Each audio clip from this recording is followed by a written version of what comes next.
ನಮಸ್ಕಾರ ವೀಕ್ಷಕರೇ, ಈಗ ತಾನೇ ಬಂದಂತ ಸುದ್ದಿ, ಇವತ್ತಿನ ಬ್ರೇಕಿಂಗ್ ನ್ಯೂಸ್, ಇವತ್ತಿನ ಗುಡ್ ನ್ಯೂಸ್ ಮತ್ತು ಇವತ್ತಿನ ನ್ಯೂ ಅಪ್ಡೇಟ್ ಏನೆಂದರೆ ರಾಜ್ಯದ ಗೃಹಲಕ್ಷ್ಮಿ ಯೋಜನೆ ಮಹಿಳೆಯರೇ ಗಮನಿಸಿ.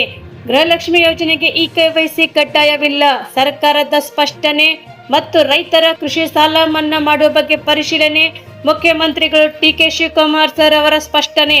ಹಾಗೂ ಇನ್ನು ಮತ್ತೊಂದು ಮಹತ್ವದ ಮಾಹಿತಿ ಏನೆಂದರೆ, ಯಾವ ಕೆಲಸ ಮಾಡದಿದ್ದರೆ ಕರಡು ಮತದಾರರ ಪಟ್ಟಿಯಿಂದ ನಿಮ್ಮ ಹೆಸರು ಡಿಲೀಟ್ ಆಗುತ್ತೆ, ಎಚ್ಚರಿಕೆ. ಹಾಗೆ ವೀಕ್ಷಕರೇ, ಮತ್ತೊಂದು ಮಹತ್ವದ ಮಾಹಿತಿ ಏನೆಂದರೆ, ಭಾರತದಲ್ಲೇ ಮೊದಲ ಸರ್ಕಾರಿ ಎಐ ವಿಶ್ವವಿದ್ಯಾಲಯ ಕರ್ನಾಟಕದಲ್ಲಿ ಮುಖ್ಯಮಂತ್ರಿ ಡಿಕೆ ಶಿವಕುಮಾರ್ ಸರ್ ಅವರ ಮಹತ್ವದ ಘೋಷಣೆ ಮತ್ತು ಜುಲೈ 6ರಿಂದ ಶಾಶ್ವತ ನಿವಾಸ ಪ್ರಮಾಣ ಪತ್ರದ ಅರ್ಜಿ ಆಹ್ವಾನ. ವೀಕ್ಷಕರೇ, ಈ ಎಲ್ಲ ಮಾಹಿತಿಗಳ ವಿವರಗಳನ್ನು ತಿಳಿಯುವ ಮುನ್ನ ತಾವು ನಮ್ಮ ಚಾನೆಲ್ಗೆ ಮೊದಲು ಬಾರಿ ಭೇಟಿ ನೀಡ್ತಾ ಇದ್ರೆ ದಯವಿಟ್ಟು ಸಬ್ಸ್ಕ್ರೈಬ್ ಮಾಡಿ, ಪಕ್ಕದಲ್ಲಿರುವಂಥ ಬೆಲ್ಲನ್ನು ಒತ್ತಿ ಹಾಗೂ ಲೈಕ್ ಮಾಡಿ. ಈ ಎಲ್ಲ ಮಾಹಿತಿಗಳ ವಿವರಗಳನ್ನು ತಿಳಿಯಬೇಕಾದ್ರೆ ದಯವಿಟ್ಟು ತಾವು ಸ್ಕಿಪ್ ಮಾಡದೆ ಈ ವಿಡಿಯೋವನ್ನು ಪೂರ್ತಿಯಾಗಿ ನೋಡಿ. ವೀಕ್ಷಕರೇ, ಗೃಹಲಕ್ಷ್ಮಿ ಯೋಜನೆ ಬಗ್ಗೆ ಮಹತ್ವದ ಮಾಹಿತಿ ಏನೆಂದರೆ, ರಾಜ್ಯ ಸರ್ಕಾರದ ಮಹತ್ವಾಕಾಂಕ್ಷೆಯಾದಂತಹ ಪಂಚ ಗ್ಯಾರಂಟಿ ಯೋಜನೆಗಳಲ್ಲಿ ಒಂದಾದಂತಹ ಗೃಹಲಕ್ಷ್ಮಿ ಯೋಜನೆಯ ಫಲಾನುಭವಿಗಳು ಕಡ್ಡಾಯವಾಗಿ ಇಕೆವೈಸಿಯನ್ನು ಕಡ್ಡಾಯವಾಗಿ ಮಾಡಿಸುವುದು ಅವಶ್ಯಕತೆ ಇಲ್ಲ ಎಂದು ಹೇಳಲಾಗುತ್ತಿದೆ. ಮತ್ತು ಗೃಹಲಕ್ಷ್ಮಿ ಯೋಜನೆಯ ಫಲಾನುಭವಿಗಳ ಪರಿಷ್ಕರಣೆ ಮಾಡುವುದು ರಾಜ್ಯ ಸರ್ಕಾರದ ಉದ್ದೇಶವಾಗಿದ್ದರೂ ಸಹ ಪರಿಷ್ಕರಣೆ ಯಾವ ಮಟ್ಟದಲ್ಲಿ ನಡೆಯಬೇಕು ಮತ್ತು ಯಾವ ಮಾರ್ಗಸೂಚಿಗಳನ್ನು ಅನುಸರಿಸಬೇಕೆಂಬ ಮಾಹಿತಿ ಕೂಡ ಯಾವುದೇ ರೀತಿಯಲ್ಲಿ ಅಧಿಕೃತ ಮಾರ್ಗದರ್ಶನ ಅಥವಾ ಸೂಚನೆಗಳು ಸರ್ಕಾರ ಇನ್ನೂ ಹೊರಡಿಸಿಲ್ಲ ಎಂದು ಕೂಡ ಅಥವಾ ಹೊರಬಿದ್ದಿಲ್ಲ ಎಂದು ಕೂಡ ಹೇಳಲಾಗುತ್ತಿದೆ. ರಾಜ್ಯದಲ್ಲಿ ಮಹಿಳೆಯರ ಆರ್ಥಿಕ ಸಬಲೀಕರಣದ ಉದ್ದೇಶದಿಂದ ಎಪಿಎಲ್ ಅಥವಾ ಬಿಪಿಎಲ್ ಮತ್ತು ಅಂತ್ಯೋದಯ ಕಾರ್ಡ್ಗಳ ಹೊಂದಿರುವಂತಹ ಕುಟುಂಬದ ಯಜಮಾನಿ ಮಹಿಳೆಯರಿಗೆ ಮಾತ್ರ ಪ್ರತಿ ತಿಂಗಳು 2,000 ರೂಪಾಯಿಗಳನ್ನು ನೀಡಲಾಗುತ್ತದೆ. ಈ ಯೋಜನೆ ಆರಂಭವಾದಾಗಿನಿಂದ ಇದುವರೆಗೂ ಸಹ ಒಟ್ಟು 30 ಕಂತುಗಳ ಹಣವನ್ನು ಕೂಡ ಫಲಾನುಭವಿಗಳ ಖಾತೆಗೆ ಡಿಬಿಟಿ ಮೂಲಕ ಯಶಸ್ವಿಯಾಗಿ ಜಮೆ ಮಾಡಲಾಗಿದೆ ಎಂದು ಹೇಳಲಾಗುತ್ತಿದೆ. ಹಾಗಾದರೆ ಪ್ರಸ್ತುತ ಯಾವುದೇ ಅಡಚಣೆ ಇಲ್ಲದೆ ಹಣ ಪಾವತಿಯಾಗುತ್ತಿದ್ದು ಮತ್ತು ಅದಕ್ಕಾಗಿ ಯಾವುದೇ ಪ್ರಕಾರದ ಇಕೆವೈಸಿ ನೆಪದಲ್ಲಿ ಸಾರ್ವಜನಿಕರು ಗೊಂದಲಕ್ಕೆ ಈಡಾಗಬಾರದೆಂದು ಕೂಡ ಪ್ರಕಟಣೆಯಲ್ಲಿ ತಿಳಿಸಲಾಗಿದೆ ಎಂದು ಹೇಳಲಾಗುತ್ತದೆ. ಹಾಗಾದರೆ ಕರ್ನಾಟಕ ಸರ್ಕಾರದ ಮಹತ್ವಾಕಾಂಕ್ಷೆಯಾದಂತಹ ಗೃಹಲಕ್ಷ್ಮಿ ಯೋಜನೆ ರಾಜ್ಯದ ಮಹಿಳೆಯರ ಆರ್ಥಿಕ ಸಬಲೀಕರಣೆಯನ್ನು ಹೆಚ್ಚಿಸುವಂತಹ ಉದ್ದೇಶದಿಂದ ಜಾರಿಗೆ ಬಂದಿದೆ ಎಂದು ಹೇಳಲಾಗುತ್ತದೆ. ಈ ಯೋಜನೆಯಲ್ಲಿ ಅರ್ಹ ಕುಟುಂಬದ ಮಹಿಳಾ ಮುಖ್ಯಸ್ಥೆಗೆ ಬ್ಯಾಂಕ್ ಖಾತೆಗೆ ಪ್ರತಿ ತಿಂಗಳು 2,000 ರೂಪಾಯಿ ನೇರವಾಗಿ ಡಿಬಿಟಿ ಮೂಲಕ ಜಮಾ ಮಾಡಲಾಗುತ್ತದೆ. ಯೋಜನೆಯಿಂದ ಲಕ್ಷಾಂತರ ಮಹಿಳೆಯರು ಕುಟುಂಬದ ದೈನಂದಿನ ಖರ್ಚು, ಮಕ್ಕಳ ಶಿಕ್ಷಣ ಮತ್ತು ಆರೋಗ್ಯ ವೆಚ್ಚಗಳಲ್ಲಿ ಕೂಡ ನಿರ್ವಹಿಸಲು ನೆರವು ಪಡೆಯುತ್ತಿದ್ದಾರೆ ಎಂದು ಹೇಳಲಾಗುತ್ತದೆ. ಮತ್ತು ಗೃಹಲಕ್ಷ್ಮಿ ಯೋಜನೆಗೆ ಯಾವ ಮಹಿಳೆಯರು ಅರ್ಹರಾಗಿದ್ದಾರೆ ಅದರ ಬಗ್ಗೆ ಸಹ ತಿಳಿದುಕೊಳ್ಳೋಣ. ಕರ್ನಾಟಕದ ಶಾಶ್ವತ ಅವರು ನಿವಾಸಿಗಳಾಗಿರಬೇಕು. ಕುಟುಂಬದ ಮಹಿಳೆ ರೇಷನ್ ಕಾರ್ಡಿನಲ್ಲಿ ಕುಟುಂಬದ ಮುಖ್ಯಸ್ಥೆ ಕೂಡ ಆಗಿರಬೇಕು. ಆಧಾರ ಸಂಖ್ಯೆ ಬ್ಯಾಂಕ್ ಖಾತೆಗೆ ಜೋಡಣೆ ಆಗಿರಬೇಕು. ಇಂಥ ಮಹಿಳೆಯರು ಮಾತ್ರ ಗೃಹಲಕ್ಷ್ಮಿ ಯೋಜನೆಯ ಫಲಾನುಭವಿಗಳಾಗಲು ಅರ್ಹರಾಗಿರುತ್ತಾರೆ ಎಂದು ಹೇಳಲಾಗುತ್ತದೆ. ಆದರೆ ಸರ್ಕಾರಿ ನೌಕರರು ಹಾಗೂ ಆದಾಯ ತೆರಿಗೆ ಪಾವತಿ ಮಾಡುವಂತವರು ಸಾಮಾನ್ಯವಾಗಿ ಈ ಯೋಜನೆಗೆ ಅರ್ಹರಲ್ಲ ಎಂದು ಕೂಡ ಹೇಳಲಾಗುತ್ತದೆ. ಹಾಗಾದರೆ ಡಿಬಿಟಿ ಕರ್ನಾಟಕ ಆ್ಯಪ್ ಮೂಲಕ, ಸೇವಾ ಸಿಂಧು ಪೋರ್ಟಲ್ ಮೂಲಕ, ಬ್ಯಾಂಕ್ ಪಾಸ್ಬುಕ್ ಅಥವಾ ಮಿನಿ ಸ್ಟೇಟ್ಮೆಂಟ್ ಪರಿಶೀಲಿಸುವ ಮೂಲಕ, ಬ್ಯಾಂಕಿನಿಂದ ಬರುವಂತಹ SMS ಮೂಲಕ ನಿಮ್ಮ ಹಣ ಜಮಾ ಆಗಿದೆ ಅಥವಾ ಇಲ್ಲ ಎನ್ನುವ ಮಾಹಿತಿ ಕೂಡ ನೀವು ತಿಳಿದುಕೊಳ್ಳಬಹುದಾಗಿದೆ ಎಂದು ಕೂಡ ಹೇಳಲಾಗುತ್ತದೆ. ವೀಕ್ಷಕರೇ, ಇನ್ನು ರೈತರಿಗೆ ವಿಶೇಷವಾದಂತಹ ಮಾಹಿತಿ ಏನೆಂದರೆ, ರೈತರ ಕೃಷಿ ಸಾಲ ಮನ್ನಾ ಮಾಡುವ ಬಗ್ಗೆ ಪರಿಶೀಲನೆ ಮಾಡುವುದಾಗಿ ಮುಖ್ಯಮಂತ್ರಿ ಡಿಕೆ ಶಿವಕುಮಾರ್ ಸರ್ ಅವರು ಮಹತ್ವದ ಘೋಷಣೆಯೊಂದನ್ನು ಮಾಡಿದ್ದಾರೆ ಎಂದು ಹೇಳಲಾಗುತ್ತಿದೆ. ಕಲಬುರಗಿಯಲ್ಲಿ ವಿವಿಧ ಸಂಘಟನೆಗಳ ಜೊತೆಗೆ ಅವರು ರೈತರಿಂದ ಮನವಿ ಸ್ವೀಕರಿಸಿದ ನಂತರ ಸುದ್ದಿಗಾರರೊಂದಿಗೆ ಮಾತನಾಡಿದಂತ ಅವರು, ರಾಜ್ಯದಲ್ಲಿ ಬರ ಪರಿಸ್ಥಿತಿ ಸರ್ಕಾರದ ಗಮನಕ್ಕೆ ಬಂದಿದೆ. ಹೀಗಾಗಿ ಯಾವ ಸಾಲ ಮನ್ನಾ ಮಾಡಬೇಕು, ಹಾಗೆ ಹೇಗೆ ಮಾಡಬೇಕೆಂಬ ಕೂಡ ಪರಿಶೀಲನೆ ಮಾಡಲಾಗುವುದೆಂದು ಕೂಡ ಅವರು ಹೇಳಿದ್ದಾರೆ ಎಂದು ಹೇಳಲಾಗುತ್ತದೆ. ರಾಜ್ಯದ ಬರ ಪರಿಸ್ಥಿತಿ ಅರಿಯಲು ಪ್ರವಾಸದ ಕೈಗೊಳ್ಳಲಾಗುತ್ತಿದೆ ಹಾಗೂ ಬೆಳಗಾವಿಗೆ ತೆರಳಿ ಅಲ್ಲಿ ಕೂಡ ವಾಸ್ತವ ಒಂದು ಸ್ಥಿತಿಯನ್ನು ಅರಿತುಕೊಂಡು ಪ್ರವಾಸದ ನಂತರ ಸಂಬಂಧಪಟ್ಟಂತವರ ಜೊತೆಗೆ ನಾವು ಸಮಾಲೋಚನೆ ಮಾಡುವುದರ ಜೊತೆಗೆ ಪರಿಶೀಲನೆ ಕೂಡ ಮಾಡಲಾಗುವುದೆಂದು ಕೂಡ ಅವರು ತಿಳಿಸಿದ್ದಾರೆ ಎಂದು ಹೇಳಲಾಗುತ್ತದೆ. ಸಾರ್ವಜನಿಕರ ರೈತರ ಸಮಸ್ಯೆಗಳನ್ನು ಅರಿಯಲು ಪ್ರಜಾಸೇವೆ ರಚಿಸಲಾಗಿದ್ದು ಶೀಘ್ರ ಸಚಿವರನ್ನು ನೇಮಕ ಮಾಡಲಾಗುವುದು. ಅದರೊಂದಿಗೆ ಎಲ್ಲ ಸಮಸ್ಯೆಗಳು ಕೂಡ ಪರಿಹಾರ ಕಂಡುಕೊಳ್ಳಲಾಗುತ್ತದೆ ಎಂದು ಕೂಡ ಮುಖ್ಯಮಂತ್ರಿ ಡಿಕೆ ಶಿವಕುಮಾರ್ ಸರ್ ಅವರು ತಿಳಿಸಿದ್ದಾರೆ ಎಂದು ಕೂಡ ಹೇಳಲಾಗುತ್ತದೆ. ವೀಕ್ಷಕರೇ, ಇನ್ನು ಸಾರ್ವಜನಿಕರಿಗೊಂದು ಮಹತ್ವದ ಮಾಹಿತಿ ಏನೆಂದರೆ, ಬೆಂಗಳೂರು ಸೇರಿದಂತೆ ಕರ್ನಾಟಕಾದ್ಯಂತ ಮತದಾರರ ಪಟ್ಟಿಯಲ್ಲಿ ವಿಶೇಷವಾಗಿ ಸಮಗ್ರ ಪರಿಷ್ಕರಣೆ ಪ್ರಕ್ರಿಯೆ ಪ್ರಾರಂಭವಾಗಿದೆ. ಮತದಾರರ ಪಟ್ಟಿ ಸಮಗ್ರ ಪರಿಷ್ಕರಣೆ ಪ್ರಕ್ರಿಯೆ ಪ್ರಾರಂಭದಲ್ಲಿ ಗಣತಿ ನಮೂನೆ ಹಿಂತಿರುಗಿಸದಿದ್ದರೆ ಕರಡು ಮತದಾರರ ಪಟ್ಟಿಯಿಂದ ಹೆಸರು ಕೈ ಬಿಡಲಾಗುವುದೆಂದು ಕೂಡ ಎಚ್ಚರಿಕೆ ನೀಡಲಾಗುತ್ತಿದೆ. ಬೆಂಗಳೂರು ದಕ್ಷಿಣ ಕನ್ನಡ ಪಾಲಿಕೆ ವ್ಯಾಪ್ತಿಯಲ್ಲಿ ಬರುವಂತಹ ಮತದಾರ ಪಟ್ಟಿಯಲ್ಲಿ ವಿಶೇಷವಾಗಿ ಪರಿಷ್ಕರಣೆ ಸಂದರ್ಭದಲ್ಲಿ BLOಗಳು ನಿಮ್ಮ ಮನೆಗೆ ಭೇಟಿ ನೀಡಿ ಎಮ್ಯುರೇಷನ್ ಫಾರ್ಮ್ ಅನ್ನು ಕೂಡ ನೀಡುವ, ಭರ್ತಿ ಮಾಡಿಸಿಕೊಳ್ಳುವಂತಹ ಅರ್ಜಿಗಳನ್ನು BLOಗಳು ಪಡೆಯುವ ಹಾಗೂ ಭರ್ತಿ ಮಾಡಲಾದಂತಹ ಅರ್ಜಿಗಳನ್ನು ಕೂಡ ಡಿಜಿಟಲೀಕರಣಗೊಳಿಸಲಾಗುವುದೆಂದು ಕೂಡ ಹೇಳಲಾಗುತ್ತಿದೆ. ಹಾಗಾದ್ರೆ ಮತದಾರರ ಒಂದು ಮನೆಗೆ ಬರುವಂತಹ ಅಧಿಕಾರಿಗಳು ಖುದ್ದಾಗಿ ಭೇಟಿ ನೀಡಿ, ಅಂದ್ರೆ BLO ಭೇಟಿ ನೀಡುವುದರ ಮೂಲಕ ಗಣತಿ ನಮೂನೆಗಳನ್ನು ಕೂಡ ನೀಡುತ್ತಾರೆ. ಮತದಾರರು ಆ ಫಾರ್ಮ್ಗಳಲ್ಲಿ ಇರುವಂತಹ ಕೇಳಲಾಗಿರುವಂತಹ ಎಲ್ಲ ವಿವರಗಳನ್ನು ಭರ್ತಿ ಮಾಡಿ ಕಡ್ಡಾಯವಾಗಿ ನೀಡುವಂತೆ ತಿಳಿಸಿದ್ದಾರೆ. ಹಾಗಾದ್ರೆ ಆ ಫಾರ್ಮ್ ಅನ್ನು ಹೇಗೆ ಭರ್ತಿ ಮಾಡಲಾಗುವುದು ಅದರ ಬಗ್ಗೆ ಸಹ ತಿಳಿದುಕೊಳ್ಳೋಣ. ಮತದಾರರು ನಮೂನೆಯನ್ನು ಹೇಗೆ ಭರ್ತಿ ಮಾಡಬೇಕೆಂದು ಕೂಡ ತಿಳಿಯುವ ಸಂದರ್ಭದಲ್ಲಿ ಆ ಸಂಬಂಧದ ಸಾರ್ವಜನಿಕರು ನೆರವಿಗಾಗಿ ಭಾರತೀಯ ಚುನಾವಣಾ ಆಯೋಗದ ಅಧಿಕೃತ ಯೂಟ್ಯೂಬ್ ಚಾನೆಲ್ಗಳಲ್ಲಿ ಕೂಡ ಲಭ್ಯವಿರುವಂತಹ ಮಾರ್ಗದರ್ಶಿ ವಿಡಿಯೋಗಳನ್ನು ಕೂಡ ವೀಕ್ಷಿಸಬಹುದು ಎಂದು ಹೇಳಲಾಗುತ್ತದೆ. ಆಯೋಗದ ಚಾನೆಲ್ಗಳಲ್ಲಿ ಕೂಡ ಫಾರ್ಮ್ ಭರ್ತಿ ಮಾಡುವ ಹಂತಗಳು ಕೂಡ ವಿವರಗಳ ವಿಡಿಯೋಗಳು ಕೂಡ ಲಭ್ಯವಾಗಿರುತ್ತದೆ, ಅದರಲ್ಲಿ ಮಾಹಿತಿ ಇರುತ್ತದೆ ಎಂದು ಕೂಡ ಹೇಳಲಾಗುತ್ತದೆ. ಹಾಗಾದ್ರೆ ಯಾವ ಕೆಲಸ ಮಾಡದಿದ್ದರೆ ಕರಡು ಮತದಿಂದ ಪಟ್ಟಿಯಿಂದ ಹೆಸರು ಕೈಬಿಡಲಾಗುವುದೆಂದು ಕೂಡ ತಿಳಿದುಕೊಳ್ಳೋಣ. ಇನ್ನು ಮತದಾರರು ಗಣತಿ ನಮೂನೆಗಳನ್ನು ಹಿಂತಿರುಗಿಸದಿದ್ದರೆ ಮತದಾರರ ಪಟ್ಟಿಯಿಂದ ಹೆಸರು ತೆಗೆದು ಹಾಕಲಾಗುವುದು ಅಥವಾ ಕೈ ಬಿಡಲಾಗುವುದೆಂದು ಕೂಡ ಎಚ್ಚರಿಕೆ ಕೊಡಲಾಗಿದೆ. ಮತದಾರರ ಪಟ್ಟಿಯ ನಿಖರತೆ ಕಾಯ್ದುಕೊಳ್ಳುವ ನಿಟ್ಟಿನಲ್ಲಿ ಭಾರತೀಯ ಚುನಾವಣಾ ಆಯೋಗದ ನಿರ್ದೇಶನದಂತೆ ಕಟ್ಟುನಿಟ್ಟಾದಂತಹ ಕ್ರಮವನ್ನು ಕೈಗೊಳ್ಳಲಾಗುತ್ತದೆ. ಒಂದು ವೇಳೆ ಮತದಾರರು BLOಗಳು ನೀಡಿದಂಥ ಗಣತಿ ನಮೂನೆಯನ್ನು ಭರ್ತಿ ಮಾಡಿ ಮರಳಿ ಸಲ್ಲಿಸದಿದ್ದರೆ ಈ ನಿರ್ದಿಷ್ಟ ಹೆಸರನ್ನು ಕೂಡ ಮತದಾರರ ಪಟ್ಟಿಯಿಂದ ತೆಗೆದುಹಾಕಲಾಗುತ್ತದೆ.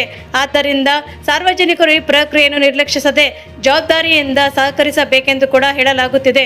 ಮತದಾರರು SIR ಕುರಿತಂತೆ ಹಾಗೂ ಮತದಾರರ ಪಟ್ಟಿ ವಿವರಗಳ ಬಗ್ಗೆ ಹೆಚ್ಚಿನ ಮಾಹಿತಿಗಳಿಗಾಗಿ ವೆಬ್ಸೈಟ್ ಲಿಂಕ್ಗಳ ವೀಕ್ಷಣೆ ಕೂಡ ಮಾಡಬಹುದಾಗಿದೆ ಎಂದು ಕೂಡ ಹೇಳಲಾಗುತ್ತಿದೆ. ವೀಕ್ಷಕರೇ, ಮತ್ತೊಂದು ಮಹತ್ವದ ಮಾಹಿತಿ ಏನೆಂದರೆ ಕರ್ನಾಟಕದಲ್ಲಿ ಭಾರತದ ಮೊದಲ ಸರ್ಕಾರಿ ಪ್ರೇರಿತ ಕೃತಕ ಬುದ್ಧಿಮತ್ತೆ ಅಂದ್ರೆ AI, ಹೌದು ವೀಕ್ಷಕರೇ, AI ವಿಶ್ವವಿದ್ಯಾಲಯವನ್ನು ಸ್ಥಾಪಿಸಲಾಗುವುದೆಂದು ಮುಖ್ಯಮಂತ್ರಿ DK ಶಿವಕುಮಾರ್ ಸರ್ ಅವರು ಘೋಷಿಸಿದರು. ಜವಾಬ್ದಾರಿಯುತ AI ಆವಿಷ್ಕಾರ ಕ್ಷೇತ್ರದಲ್ಲಿ ಜಾಗತಿಕ ನಾಯಕತ್ವ ಸಾಧಿಸುವ ರಾಜ್ಯದ ಮಹತ್ವಾಕಾಂಕ್ಷೆಯನ್ನು ಕೂಡ ಅವರು ಪುನರ್ರಚಿಸುವುದೆಂದು ಕೂಡ ಹೇಳಿದರು.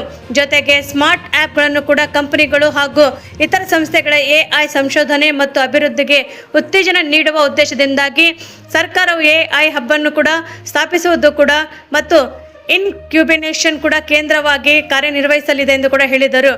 ಮತ್ತು ಬೆಂಗಳೂರಿನ BIECಯಲ್ಲಿ ಕೂಡ ನಡೆದಂತ ಗೂಗಲ್ ಐ ಅಥವಾ ಓ ಕನೆಕ್ಟಿವ್ ಇಂಡಿಯಾ 2026 ಕಾರ್ಯಕ್ರಮವನ್ನು ಕೂಡ ಉದ್ಘಾಟಿಸಿ ಮಾತನಾಡಿದಂತ ಮುಖ್ಯಮಂತ್ರಿ DK ಶಿವಕುಮಾರ್ ಸರ್ ಅವರು AI ವಿಶ್ವವಿದ್ಯಾಲಯ ಕೂಡ ವಿಶ್ವ ಮಟ್ಟದ AI ಪ್ರತಿಭೆಗಳನ್ನು ಕೂಡ ಬೆಳೆಸುವುದು, ಸಂಶೋಧನೆಯನ್ನು ಕೂಡ ಉತ್ತೇಜಿಸುವುದು ಹಾಗೂ ಶಿಕ್ಷಣ ಸಂಸ್ಥೆಗಳು, ಕೈಗಾರಿಕೆ ಮತ್ತು ಸರ್ಕಾರದ ನಡುವಿನಿರುವಂತಹ ಸಹಕಾರವನ್ನು ಕೂಡ ಬಲಪಡಿಸುವಲ್ಲಿ ಮಹತ್ವದ ಪಾತ್ರ ವಹಿಸಲಿದೆ ಎಂದು ಕೂಡ ಅವರು ಹೇಳಿದ್ದಾರೆಂದು ಹೇಳಲಾಗುತ್ತಿದೆ. ಭಾರತ ಮತ್ತು ವಿಶ್ವದ ವಿವಿಧ ಭಾಗಗಳಿಂದ ಆಗಮಿಸಿದಂತಹ ತಂತ್ರಜ್ಞಾನದ ನಾಯಕರು, ನವೋದ್ಯಮಿಗಳು, ಉದ್ಯಮಿಗಳು, ಡೆವಲಪರ್ಗಳು, ಸಂಶೋಧಕರು ಹಾಗೂ ನೀತಿ ರೂಪಕರನ್ನು ಕೂಡ ಉದ್ದೇಶಿಸಿ ಮಾತನಾಡಿದಂತ ಮುಖ್ಯಮಂತ್ರಿ DK ಶಿವಕುಮಾರ್ ಸರ್ ಅವರು ಕೃತಕ ಬುದ್ಧಿಮತ್ತೆ ಅಂದ್ರೆ AI ಇಂದಿನ ತಲೆಮಾರಿನ ನಿರ್ಣಾಯಕ ತಾಂತ್ರಿಕ ಕ್ರಾಂತಿಯಾಗಿದೆ ಎಂದು ಹೇಳಿದರು. ಇದು ಅವಿಯ ಯಂತ್ರ, ವಿದ್ಯುತ್, ಇಂಟರ್ನೆಟ್ ಹಾಗೂ ಮೊಬೈಲ್ ತಂತ್ರಜ್ಞಾನಗಳಂತಹ ಪರಿವರ್ತನಾ ಶಕ್ತಿಯ ಆವಿಷ್ಕಾರಗಳಿಗೆ ಸಮಾನವಾಗಿದೆ ಎಂದು ಅವರು ಅಭಿಪ್ರಾಯಪಟ್ಟರು. ಈ ಪೀಳಿಗೆಯು ಮಾನವ ನಾಗರಿಕೆಯ ಹಾದಿಯನ್ನೇ ಬದಲಾಯಿಸುವಂತಹ ಒಂದು ತಂತ್ರಜ್ಞಾನವನ್ನು ಬಳುವಳಿಯಾಗಿ ಪಡೆಯುತ್ತದೆ ಮತ್ತು ಸ್ಟೀಮ್ ಇಂಜಿನ್ ಕೈಗಾರಿಕಾ ರಂಗವನ್ನು ಕೂಡ ಕಾಂತಿಗೊಳಿಸಿತು, ವಿದ್ಯುತ್ ನಗರಗಳನ್ನು ಕೂಡ ಮಾರ್ಪಡಿಸಿತ್ತು, ಇಂಟರ್ನೆಟ್ ಸಂಪರ್ಕ ಮಾಧ್ಯಮವನ್ನೇ ಬದಲಾಯಿಸಿತು, ಮೊಬೈಲ್ ತಂತ್ರಜ್ಞಾನವನ್ನು ಕೂಡ ಎಲ್ಲವನ್ನು ಸುಲಭವಾಗಿ ಲಭ್ಯವಾಗುವಂತೆ ಮಾಡಿತ್ತು. ಇಂದು ಕೃತಕ ಬುದ್ಧಿಮತ್ತೆಯು ಅಂದ್ರೆ AI ಸ್ವತಃ ಮಾನವನ ಸಾಮರ್ಥ್ಯತೆಯನ್ನು ಕೂಡ ಮಾರ್ಪಡಿಸುವಂತ ಭರವಸೆ ನೀಡುತ್ತದೆ. ನಾನು ಓದುತ್ತೆಲ್ಲ ಜನರು ಕೇವಲ ಮತ್ತೊಂದು ತಂತ್ರಜ್ಞಾನವಾಗಿ ಮಾತ್ರವಲ್ಲದೆ ಬಹುಶಃ ನಮ್ಮ ಪೀಳಿಗೆಯನ್ನು ಕೂಡ ವ್ಯಾಖ್ಯಾನಿಸುವ ಪ್ರಮುಖ ಶಕ್ತಿಯಾಗಿ AI ಬಗ್ಗೆ ಮಾತನಾಡುತ್ತಾರೆ ಎಂದು ಕೂಡ ಅವರು ಹೇಳಿದರು. ಕರ್ನಾಟಕದ ಮುಖ್ಯಮಂತ್ರಿಯಾಗಿ ನಾನು ನಿಮ್ಮ ಮುಂದೆ ಅಪಾರ ಹೆಮ್ಮೆಯಿಂದ ನಿಂತಿದ್ದೇನೆಂದು ಕೂಡ ಮುಖ್ಯಮಂತ್ರಿ DK ಶಿವಕುಮಾರ್ ಸರ್ ಅವರು ಹೇಳಿದರು. ಯಾಕೆಂದರೆ ಅಂತಹ ಭವಿಷ್ಯವನ್ನು ರೂಪಿಸಲು ಸಹಾಯ ಮಾಡುತ್ತಿರುವಂತಹ ಪ್ರಮುಖ ಸ್ಥಳಗಳಲ್ಲಿ ನಮ್ಮ ಸ್ವಂತ ರಾಜ್ಯವು ಕೂಡ ಒಂದಾಗಿದೆ. ಬೆಂಗಳೂರಿನಲ್ಲಿ ತಂತ್ರಜ್ಞಾನವು ಕೇವಲ ಕಚೇರಿ ಕಟ್ಟಡಗಳಿಗೆ ಮಾತ್ರ ಸೀಮಿತವಾಗಿಲ್ಲ.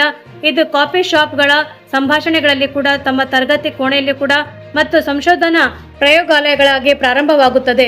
ಮತ್ತೆ ಮುಂದೆ ಅದು ಒಂದು ನವೋದ್ಯಮವಾಗಿ ಕೂಡ ರೂಪುಗೊಳ್ಳುತ್ತದೆ. ಕೆಲವು ಬಾರಿ ಯೂನಿಕಾರ್ನ್ ಅಥವಾ ಪ್ರತಿಷ್ಠಿತ ಕಂಪನಿ ಆಗುತ್ತದೆ ಮತ್ತು ಅಪರೂಪಕ್ಕೆ ಇಡೀ ಪ್ರಪಂಚವನ್ನೇ ಬದಲಾಯಿಸುತ್ತದೆ. ಇದು ಬೆಂಗಳೂರಿನ ಮನೋಭಾವ ಮತ್ತು ಇದು ಕರ್ನಾಟಕದ ಚೈತನ್ಯ ಎಂದು ಕೂಡ ಬಣ್ಣಿಸಿದರು ಎಂದು ಹೇಳಲಾಗುತ್ತದೆ. ವೀಕ್ಷಕರೇ, ಮತ್ತೊಂದು ವಿಶೇಷವಾದಂತಹ ಮಾಹಿತಿ ಏನೆಂದರೆ ರಾಜ್ಯದ ನಾಗರಿಕರಿಗೆ ಕಂದಾಯ ಇಲಾಖೆಯು ಒಂದು ಮಹತ್ವದ ಮತ್ತು ಸಿಹಿ ಸುದ್ದಿಯೊಂದನ್ನು ನೀಡಿದೆ ಎಂದು ಹೇಳಲಾಗುತ್ತಿದೆ. ಇನ್ಮುಂದೆ ಕರ್ನಾಟಕದಲ್ಲಿ ಶಾಶ್ವತ ನಿವಾಸ ಪ್ರಮಾಣ ಪತ್ರ ಪಡೆಯಲು ಬಯಸುವಂತಹ ಸಾರ್ವಜನಿಕರು ಜುಲೈ 16ರಿಂದಲೇ ಅರ್ಜಿ ಸಲ್ಲಿಸಲು ಸರ್ಕಾರ ಮುಕ್ತ ಅವಕಾಶ ಕಲ್ಪಿಸುತ್ತಿದೆ ಎಂದು ಕೂಡ ಹೇಳಲಾಗುತ್ತಿದೆ ಮತ್ತು ಅರ್ಹ ನಾಗರಿಕರು ಇದರ ಸದುಪಯೋಗವನ್ನು ಪಡೆದುಕೊಳ್ಳಬೇಕೆಂದು ಕೂಡ ಕೋರಿದ್ದಾರೆ ಎಂದು ಹೇಳಲಾಗುತ್ತದೆ. ಪ್ರಮಾಣ ಪತ್ರಕ್ಕಾಗಿ ಅರ್ಜಿ ಸಲ್ಲಿಸುವ ಪ್ರಕ್ರಿಯೆಯನ್ನು ಕೂಡ ಕಂದಾಯ ಇಲಾಖೆಯು ಕೂಡ ಅತ್ಯಂತ ಸರಳಗೊಳಿಸಿದೆ. ಸಾರ್ವಜನಿಕರ ಅನುಕೂಲಕ್ಕಾಗಿ ಆನ್ಲೈನ್ ಮತ್ತು ಆಫ್ಲೈನ್ ಎರಡರಲ್ಲಿ ಕೂಡ ಈ ವಿಧಾನಗಳಲ್ಲಿ ಅರ್ಜಿ ಸಲ್ಲಿಸಲು ಅವಕಾಶ ಕಲ್ಪಿಸಲಾಗಿದೆ. ಇದಕ್ಕಾಗಿ ಸರ್ಕಾರವು ಹೊಸದಾಗಿ ವಿಶೇಷ ಮೊಬೈಲ್ ಆ್ಯಪ್ ಒಂದನ್ನು ಕೂಡ ಸಿದ್ಧಪಡಿಸಿದೆ. ಇದರ ಜೊತೆಗೆ ಸರ್ಕಾರದ ಅಧಿಕೃತ ಸೇವಾ ಸಿಂಧು ವೆಬ್ ಪೋರ್ಟಲ್ ಅಲ್ಲಿ ಕೂಡ ನೀವೇನ್ ಮಾಡಬಹುದು, ಸಾರ್ವಜನಿಕರು ನೇರವಾಗಿ ಲಾಗಿನ್ ಆಗಿ ಪ್ರಮಾಣ ಪತ್ರಕ್ಕಾಗಿ ಸುಲಭವಾಗಿ ಅಪ್ಲೈ ಮಾಡಬಹುದಾಗಿದೆ. ಅದಲ್ಲದೆ ಕೇವಲ 2 ದಿನಗಳಲ್ಲಿ ಕೂಡ ಹೊಸ ಯೋಜನೆಗೆ ಅಧಿಕೃತವಾಗಿ ಚಾಲನೆ ಸಿಗಲಿದ್ದು, ಕಂದಾಯ ಇಲಾಖೆಯು ಕೂಡ ಈಗಾಗಲೇ ಶಾಶ್ವತ ಪ್ರಮಾಣ ಪತ್ರದ ವಿತರಣೆಗೆ ಸಂಬಂಧಿಸಿದಂತೆ ವ್ಯವಸ್ಥಿತವಾಗಿ ಯೋಜನೆ ರೂಪಿಸಿಕೊಂಡಿದೆ. ಇದಕ್ಕಾಗಿ ಇಲಾಖೆ ಮಟ್ಟದಲ್ಲಿ ಎಲ್ಲ ರೀತಿಯ ತಾಂತ್ರಿಕ ಹಾಗೂ ಆಡಳಿತಾತ್ಮಕ ಸಿದ್ಧತೆಗಳು ಪೂರ್ಣಗೊಂಡಿವೆ. ಅತ್ಯಂತ ಪ್ರಮುಖವಾದಂಥ ವಿಷಯವೇನೆಂದರೆ ಶಾಶ್ವತ ಪ್ರಮಾಣ ಪತ್ರ ಅಂದರೆ ಶಾಶ್ವತ ನಿವಾಸ ಪ್ರಮಾಣ ಪತ್ರಕ್ಕೆ ಅರ್ಜಿ ಸಲ್ಲಿಸಲು ಸಾರ್ವಜನಿಕರು ಯಾವುದೇ ರೀತಿಯ ಶುಲ್ಕವನ್ನು ಪಾವತಿಸಬೇಕಾಗಿಲ್ಲ. ಇಲಾಖೆಯು ಈ ಸೇವೆಯನ್ನು ಸಂಪೂರ್ಣವಾಗಿ ಉಚಿತ ನೀಡುತ್ತಿದೆ. ಅರ್ಜಿಗಳು ಸಲ್ಲಿಕೆಯಾದ ನಂತರವೇ ಅವುಗಳನ್ನು ಸೂಕ್ಷ್ಮವಾಗಿ ಪರಿಶೀಲಿಸಲು ಕಂದಾಯ ಇಲಾಖೆಯು ಕೂಡ ಅಧಿಕಾರಿಗಳಿಗೆ ಕಟ್ಟುನಿಟ್ಟಾದಂತಹ ಸೂಚನೆ ನೀಡಲಾಗಿದೆ. ಮತ್ತು ಸಾರ್ವಜನಿಕರು ಸಲ್ಲಿಸಿರುವಂತಹ ಅರ್ಜಿಗಳು ಸರಿಯಾದ ಕ್ರಮದಲ್ಲಿ ಸಲ್ಲಿಕೆಯಾಗಿದೆಯೇ ಹಾಗೂ ಅವರ ನಿವಾಸಗಳು ಕೂಡ ದೃಢೀಕರಿಸುವಂತಹ ಅಗತ್ಯ ದಾಖಲೆಗಳು ಸರಿಯಾಗಿ ಲಗತ್ತಿಸಲಾಗಿದೆಯೇ ಎಂಬುದನ್ನು ಸಂಬಂಧಪಟ್ಟಂತಹ ಅಧಿಕಾರಿಗಳು ಸೂಕ್ತವಾಗಿ ಪರಿಶೀಲನೆ ನಡೆಸಲಿದ್ದಾರೆ. ಯಾವುದೇ ಲೋಪದೋಷಗಳಿಲ್ಲದಂತೆ ಅರ್ಜಿದಾರರು ಮಾಹಿತಿ ಕೂಡ ಖಾತ್ರಿಪಡಿಸಿಕೊಳ್ಳುವುದು ಅಧಿಕಾರಿಗಳ ಮುಖ್ಯ ಜವಾಬ್ದಾರಿಯಾಗಿದೆ ಎಂದು ಕೂಡ ಹೇಳಲಾಗುತ್ತಿದೆ. ಮತ್ತು ದಾಖಲಾತಿಗಳ ಪರಿಶೀಲನೆ ಯಶಸ್ವಿಯಾಗಿ ಮುಗಿದ ನಂತರ ನಾಗರಿಕರಿಗೆ ನಿಗದಿತ ಅವಧಿಯೊಳಗೆ ಪ್ರಮಾಣ ಪತ್ರ ತಲುಪಿಸಲು ಸರ್ಕಾರ ಗಡುವು ವಿಧಿಸಿದೆ. ಕಂದಾಯ ಇಲಾಖೆಯ ನಿಯಮಾವಳಿಗಳ ಪ್ರಕಾರ ಅಧಿಕಾರಿಗಳು ಅರ್ಜಿ ಸಲ್ಲಿಕೆಯಾದ 21 ದಿನಗಳ ಒಳಗಾಗಿ ಅರ್ಹ ಫಲಾನುಭವಿಗಳಿಗೆ ಶಾಶ್ವತ ಪ್ರಮಾಣ ಪತ್ರವನ್ನು ಕಡ್ಡಾಯವಾಗಿ ವಿತರಿಸಬೇಕಾಗುತ್ತದೆ. ಕಾಲಮಿತಿಯೊಳಗೆ ಜನರಿಗೆ ಸೇವೆ ಒದಗಿಸುವುದು ಇಲಾಖೆಯ ಪ್ರಮುಖ ಉದ್ದೇಶ ಅಥವಾ ಆದ್ಯತೆ ಆಗಿದೆ ಎಂದು ಕೂಡ ಇಲಾಖೆಯವರು ಸ್ಪಷ್ಟಪಡಿಸಿದ್ದಾರೆ ಎಂದು ಕೂಡ ಹೇಳಲಾಗುತ್ತಿದೆ. ವೀಕ್ಷಕರೇ, ತಾವು ನಮ್ಮ ಈ ವಿಡಿಯೋ ಮೊದಲು ಬಾರಿಗೆ ನೋಡುತ್ತಿದ್ದರೆ ದಯವಿಟ್ಟು ಸಬ್ಸ್ಕ್ರೈಬ್ ಮಾಡಿ, ಪಕ್ಕದಲ್ಲಿರುವಂಥ ಬೆಲ್ಲನ್ನು ಒತ್ತಿ ಹಾಗೂ ಲೈಕ್ ಮಾಡಿ. ನಿಮ್ಮ ಸಲಹೆ ಮತ್ತು ಸೂಚನೆಗಳು ದಯವಿಟ್ಟು ನಮಗೆ ಕಮೆಂಟ್ ಬಾಕ್ಸಲ್ಲಿ ತಿಳಿಸಿ. ಮತ್ತೆ ನಿಮ್ಮ ಊರನ್ನು ಕೂಡ ತಪ್ಪದೆ ಮೆನ್ಷನ್ ಮಾಡಿ, ಯಾಕೆಂದರೆ ಒಂದು ಮುಂದಿನ ಅಪ್ಡೇಟ್ಗಳಿಗೆ ನಮಗೆ ಅನುಕೂಲವಾಗುತ್ತದೆ. ಮತ್ತು ನಮ್ಮ ಈ ವಿಡಿಯೋ ತಾವು ಪೂರ್ತಿಯಾಗಿ ನೋಡಿದ್ದಕ್ಕೆ ತಮಗೆ ಧನ್ಯವಾದಗಳು.